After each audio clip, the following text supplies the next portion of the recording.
各位，当特朗普高喊要制造业回归美国，韩国却在悄悄接手曾经属于中国的角色，而这背后隐藏着一个更大的问题：如果美国不再信任盟友，那谁还能维系自由贸易的秩序呢？在新的一期战略会谈中，马丁、布兰兹与柳汉九三位学者从造船到芯片，从关税到稀土，共同描述出一个关键的命题，那就是全球化已经结束，但世界仍在被迫重新连接。布兰兹首先指出，特朗普政府重新定义了盟友这个概念，在他看来，盟友不是共同体，而是潜在的经济负担。从德国到日本，从韩国到加拿大，特朗普的逻辑是，他们获得美国的市场准入，却用美国的军事实力当作免费的保险。这种思维虽颇具争议，但它已经成为美国政治的新常态。因为在美国民众眼里，几十年的自由贸易换来的不是繁荣，而是工厂外圈与就业流失。这就是今天关税政治的起点。柳汉九从韩国视角提出一个更现实的问题：如果美国坚持产业回流，而中国与西方脱钩，那韩国还能扮演什么角色呢？他给出一个令人深思的答案：制造业复兴不只是零和的游戏。韩国正在试图通过与美国在造船、半导体、电池领域的战略合资，来帮助美国重建工业体系，同时守住自己在全球供应链的核心位置。他强调，美国需要的不只是盟友的订单，而是盟友的能力。这一句话道出了当下新工业联盟的本质：合作必须带来韧性，而非依赖。马丁则从宏观的角度指出，美国与其盟友间的工业整合不仅是经济的议题，更是安全的议题。造船业、破冰船、无人机和喷气发动机，这些都是防务体系的脊梁。美国无法独立生产所有的关键零部件，必须依赖日本和韩国，甚至印度的技术整合。但矛盾在于，美国国内的政治风向仍在推动制造业民主主义，这样合作的逻辑和选票的逻辑相互冲突。这就是今天的谬论。为了更安全，美国正走向一个更孤立的方向。当话题转向中国的息口出口管制，三个学者的态度罕见一致。马丁指出，中国早在10年前已经把稀土武器化，如今已经将其运用得更精准、更体系化。美国过去15年一直都知道问题存在，却直到今天才真正感受到痛感。所谓的经济胁迫，其实正成为双向博弈的新常态。美国限制芯片，中国限制稀土，双方都在学着使用同样的工具。柳汉九最后留下一个耐人寻味的判断：自由贸易不会回到90年代，但我们可以让合作回到现实。可问题是，美国还相信合作吗？这不仅是对盟友的质问，也是对美国自身的一个考验。让我们来看一下视频。Well, I think the word that you mentioned there, allies, is really the key, because one of the ways in which the Trump administration is different than a lot of prior U.S. administrations, and certainly different from the Biden administration, is that President Trump doesn't think of the world in terms of allies and adversaries as the United States has typically thought of them. And in fact, in his mind, it is U.S. allies that have often taken advantage of the United States and exploited the United States. And he looks at, and I'm not advocating this here, I'm just trying to explain how President Trump, I think, sees it. He looks at unbalanced trade relationships and unbalanced alliances as two sides of the same whole. And so when he looks at U.S. relations with Germany or other European countries, or U.S. relations with Japan or South Korea, what he sees are countries that are exploiting access to the American market, in his view, and that are exploiting American military power and military protection so they can underspend on their own militaries. I think there is a lot to contest in that view. There's a lot one can argue about, and I certainly would argue with some of the remedies that the president has proposed for that problem. But I think that's a faithful rendering of how he sees the international environment. And it creates a lot of dissonance in the world because countries with whom the United States has had long-standing security relationships in many cases expect or hope, understandably, to be treated better than countries who straddle the geopolitical divide or may end up on the opposite side of it. And that happens only imperfectly in the Trump administration. And then I would just sort of echo a point that the minister made, which is that it's a much more complicated negotiating environment for American trade partners this time around, in part because there is so much less reliable process in this administration on policy issues than there was in Trump 1. In Trump 1, for at least significant parts of the administration, there was something that resembled a normal policy process on the national security side, on the economic side as well. This time, there's a lot more sort of freewheeling by the president himself. There's a lot more of having various advisors who are sort of trying to interpret the president's wishes based on an imperfect understanding of exactly what he wants. And I think it's made it difficult in many cases for U.S. trade partners to even understand what it is the United States is seeking in some of these negotiations. I think Korea's core strategy approaching this negotiation was that we try to see the big picture. It's not just about tariff negotiation, but this is about developing new sort of a strategy for industrial and economic cooperation for the next 4 or 5 years between two countries. And in that sense, we saw that manufacturing Renaissance partnership is a key win-win proposition for both countries. But because, as I mentioned, U.S. need partner to rebuild the manufacturing. And this is an area where Korea can offer a lot, can make a difference to our U.S. partners, right? And so in that sense, already many Korean companies are investing in semiconductor, batteries, EV, and etc.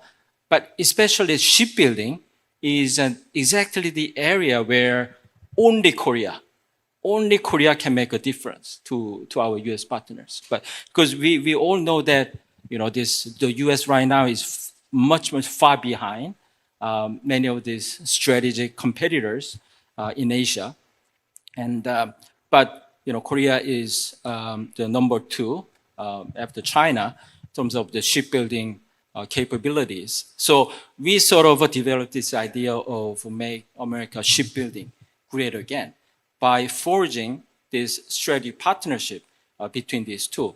I think there are two components from the U.S. perspective. They need to kind of secure the more military ship as well as commercial ship as soon as possible. So filling the gap is number one. Number two, in the process also, they want to rebuild this industrial base, right? So by forging this partnership between this Korean shipyard and then U.S. shipyard, for example, Philly shipyard that a Korean company had acquired, by coordinating and kind of combining these the shipyard in both countries, we can achieve these two objectives, building these necessary ships as soon as possible for the U.S. Navy or U.S. commercial partners, and also in the process slowly begin to rebuild this U.S. industrial base. But in order to do that, we need workers, right? Workers, and also we need steel. We need a lot of these components, intermediate good.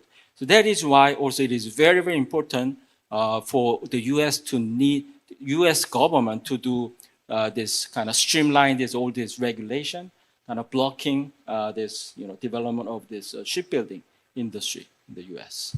Just to put sort of a larger frame on the minister's comments, with which I wholly agree, when you look at this from a national security perspective, there are a variety of critical military and security needs that the United States will only be able to satisfy through deeper industrial integration with its allies. That's true if you're thinking about building icebreakers, where the United States is going to need help from Scandinavian countries. It's true if you think about shipbuilding, where Korea and Japan are going to play a very important role. It's true if you think about building new nuclear attack submarines with Great Britain and Australia. It's true if you think about building drones and jet engines and a variety of other things the United States might do with India in the coming years. The only way to sort of create greater security and greater military resilience in what we might think of as the free world or the democratic world is to achieve a much deeper integration of those industrial and technological development capabilities. And so the stakes of this are very high, even going beyond the U.S.-Korea relationship, as important as that relationship is. With respect to the tariffs, I think it's important to differentiate between trends that are sort of part of the American political landscape and then trends that are more idiosyncratic or more particular to this administration and this president. The U.S. has been turning away from sort of the high tide of free trade for about 15 years now. This is a bipartisan phenomenon. You only have to go back to the fact that both Hillary Clinton and Donald Trump disavowed the Trans-Pacific Partnership when they were running for president in 2015. The Obama administration was ambivalent about new trade agreements and so on and so forth. And so there is sort of this longer running sense of dislocation and disillusion with free trade that I think is somewhat misplaced, because if you look at what actually has sort of decreased manufacturing employment in the United States, it has as much, if not much more, to do with automation and other technological trends than it does with trade. But nonetheless, that is sort of a fixture of the American political landscape. So regardless of who is elected in 2028 or 2032, we're not going back to the days of the 1990s anytime soon.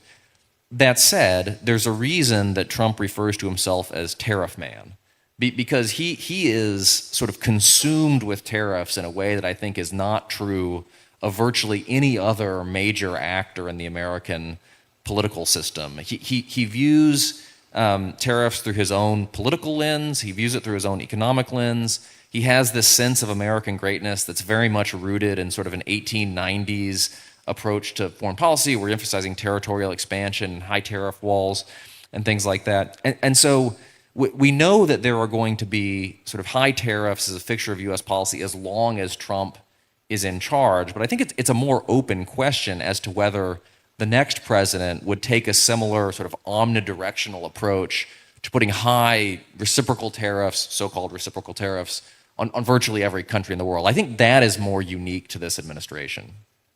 And when it comes to the G2 issue, I think Korea is, in terms of the trade portfolio, Korea is much more balanced right now than before. What I mean by that is that if you look at this for the last 20 years or so, the trend, the Korea's export to China was almost 2 times as high as we export to the United States.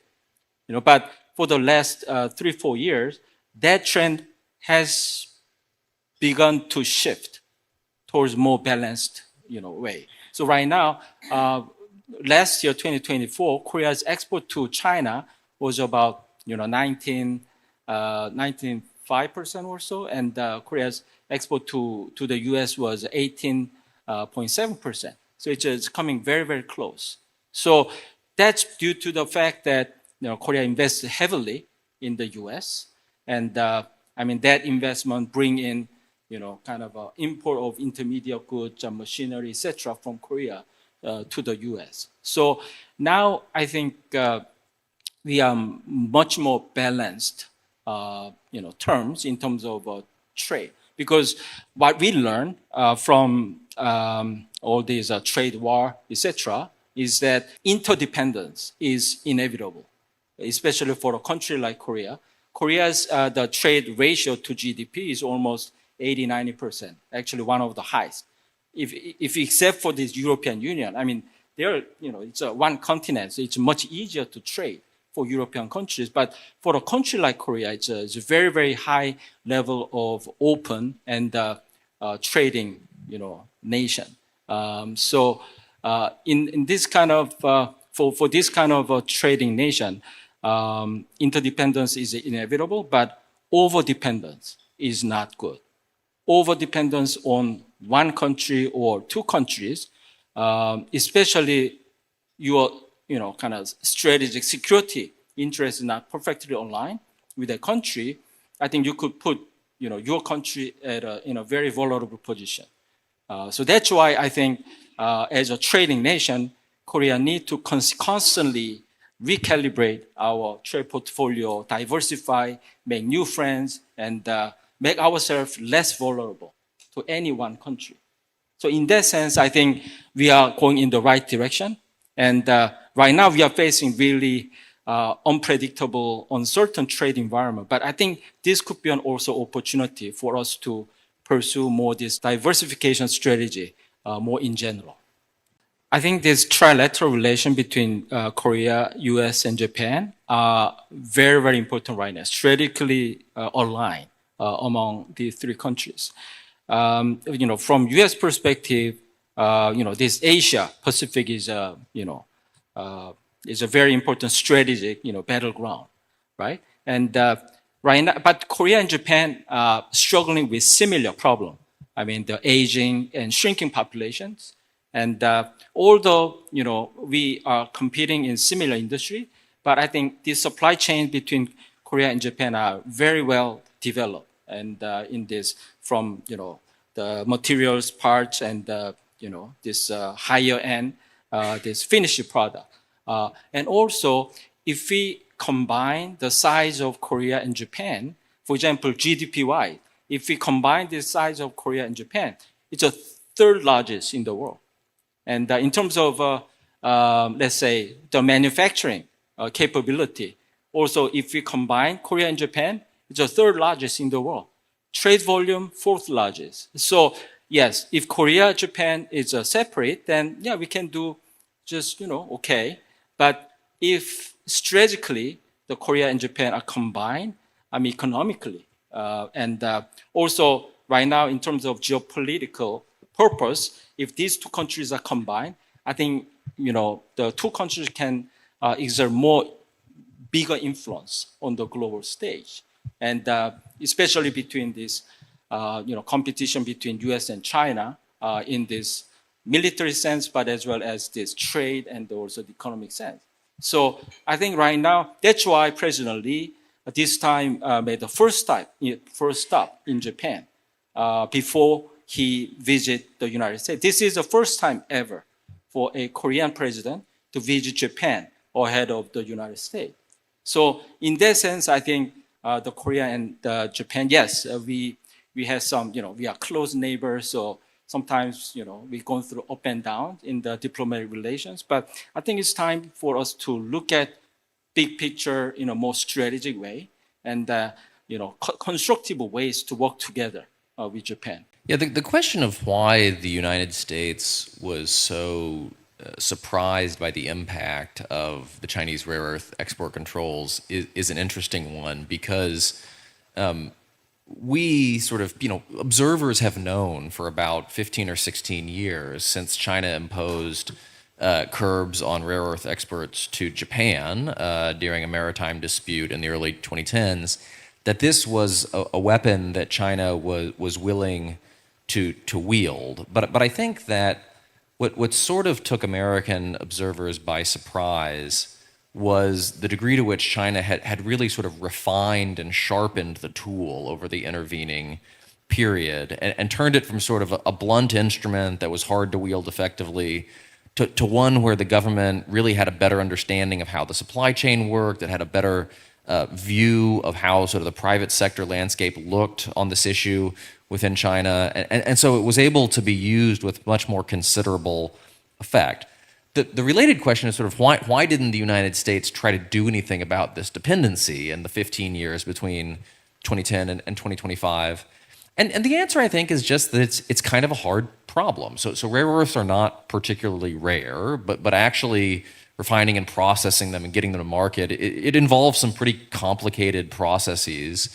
And it would probably require a multilateral solution to reducing dependence on China.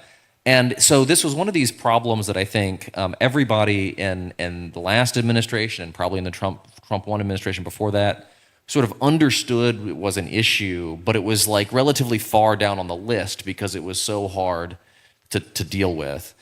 the United States has finally gotten the required sense of urgency on this right now, but I think it's going to be a relatively long road to reducing dependency on China. The lesson from this, though, is fundamentally that economic coercion, technological coercion, is going to be a two-way street from here on out. China has been developing a whole suite of economic coercive tools.